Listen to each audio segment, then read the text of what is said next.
Hello, magandang hapon po sa ating lahat. Magandang hapon po sa ating lahat. So ngayon po ay nandito na naman po tayo muli at isa na namang pampaswerte ang ating ituturo sa inyo. Subukan ninyo itong pampaswerte ito na ating ituturo ngayon at tinitiyak ko po sa inyo basta tama ang inyong pagkagawa at kayo po ay naniniwala sa pampaswerte. 100% ang inyong paniniwala. Tinitiyak ko po sa inyo ang inyong tagumpay. Ngunit kung kayo naman po ay hindi naniniwala sa mga pampaswerte, ay huwag nyo na lamang pong gawin ito at huwag na lamang po kayong magsayang ng oras at panahon. Ngunit kung kayo ay talagang isang mga panatiko sa mga pampaswerte at buong tiwala sa mga pampaswerte, halika at panuurin kung paano ito gawin. So gagawin po natin ito sa araw ng Martes or kaya naman ang Biyernes dahil yun po ang pinakamainam na araw ng paggawa ng pampaswerte. Ngunit kung wala naman po kayong time sa araw ng Biyernes o araw ng Martes, ay maaari naman natin itong gawin ng kahit anong araw. Basta tiyakin po ninyo na kayo ay may suot na pula or green sa inyong katawan kahit saang parte ng inyong katawan. Ang paggawa po nito ay kasabay po ng pagsikat ng haring araw sa umaga. So, pagkasikat ng haring araw sa umaga ay sabayan po natin ng pampaswerteng ito. So, bago po natin ito gawin, may mga kailangan po tayo dito. So, kailangan po natin ng 7 pirasong barya. Ito po yung ating mga barya, 7 piraso po ito. 7 pirasong pamintang or laurel, or pamintang buo, ayan. 7 pirasong barya, 7 pirasong buto ng laurel, 7 kurot ng asin, 1 pirasong dahon ng laurel, 1 kandila. Maaari tayong gumamit ng puti or berdeng kandila. Kung wala po kayong berdeng kandila, huwag po naman problema dahil pwede po tayong gumamit ng puting kandila.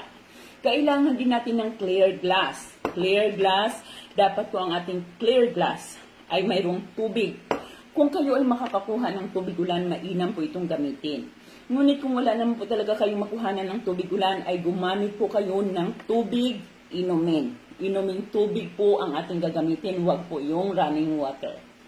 Kapag handa na tayo, ay maaari na tayong mag-start. Kapag alam natin na tahimik ang paligid at walang sinumang makakaabala sa atin, habang ginagawa natin ito, ay maaari natin umpisahan.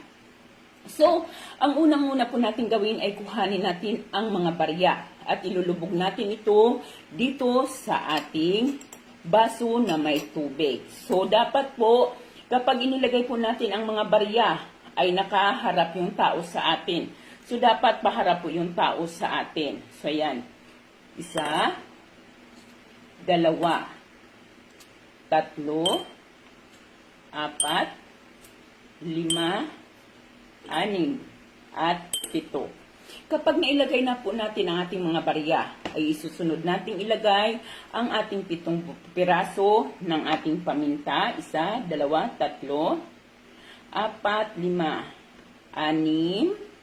7. Ngayon guys, pag nailagay na po natin ang paminta, ay saka naman natin ilagay ang 7 kurot ng asin. 1, 2, 3, 4, 5, 6,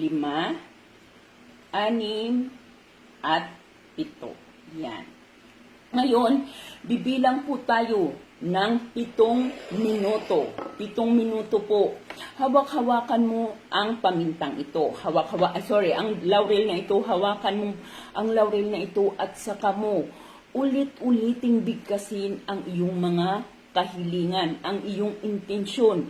Ulit-ulitin mo iyong bigkasin ang iyong mga intensyon hanggang sa lumipas ang 7 minuto. Muli natin pinapaalala na kapag tayo ay humiling, kailangan po ay buong puso. Kailangan po ay talagang malinaw ang ating pagkabakabigas at galing po ito sa ating puso.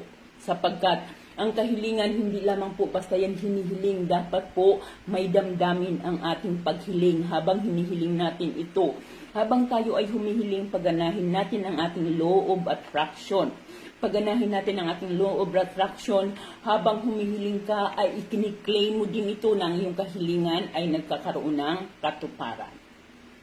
Pagkatapos po ng 7 minuto ay saka naman natin ilagay dito o ilubog natin sa tubig ang ating dahon ng laurel. Ayan.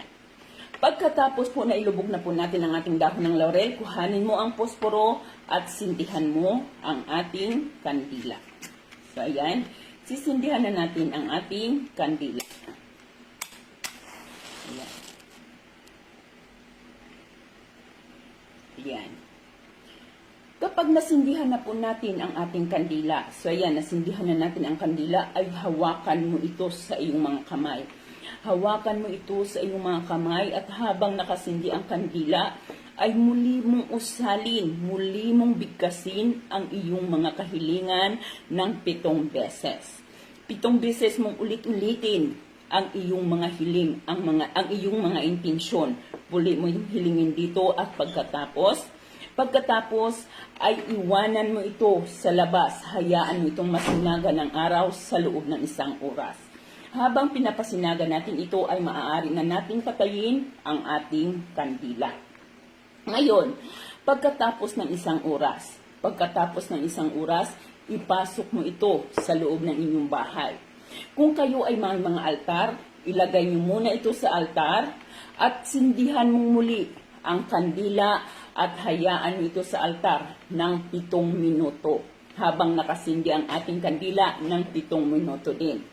So kung wala namang kandila sa center table, ay maaari natin itong ilagay sa center table kasabay ng pagsindi natin dito sa kandila ng 7 minuto. Pagkalipas po ng 7 minuto, ay kuhanin mo na ito. Patayin ang kandila, kuhanin mo ito, saka mo ito ilagay sa ilalim ng inyong mga kama. Ngayon, hahayaan mo ito sa ilalim ng inyong kama sa loob po ng 24 hours. Pagkatapos po ng 24 hours, tanggalin ang dahon ng laurel, tanggalin ang barya. Tanggalin mo ang dahon ng laurel, tanggalin ang barya, at ito ay inyong patuyuin at ito ay balot mo sa pulang tela. Ipalot mo ito sa pulang tela dahil ito ang magsisilbi mong lucky charm. So, maaari mo itong itago, maaari mo itong ilagay sa inyong bag. So, kung wala po kayong pulang tela, ay berdeng tela, ay pwedeng-pwede po. Ang tubig naman, ang tubig at ang ating paminta ay maaari na natin itong i-flush sa ating mga toilet. Or kaya naman po ay ibuhos na ito sa harapan ng inyong mga bahay after po ng 24 hours. Gawin niyo ito ng tama, walang babaguhin, at dapat ay may buong tiwala at tinitiyak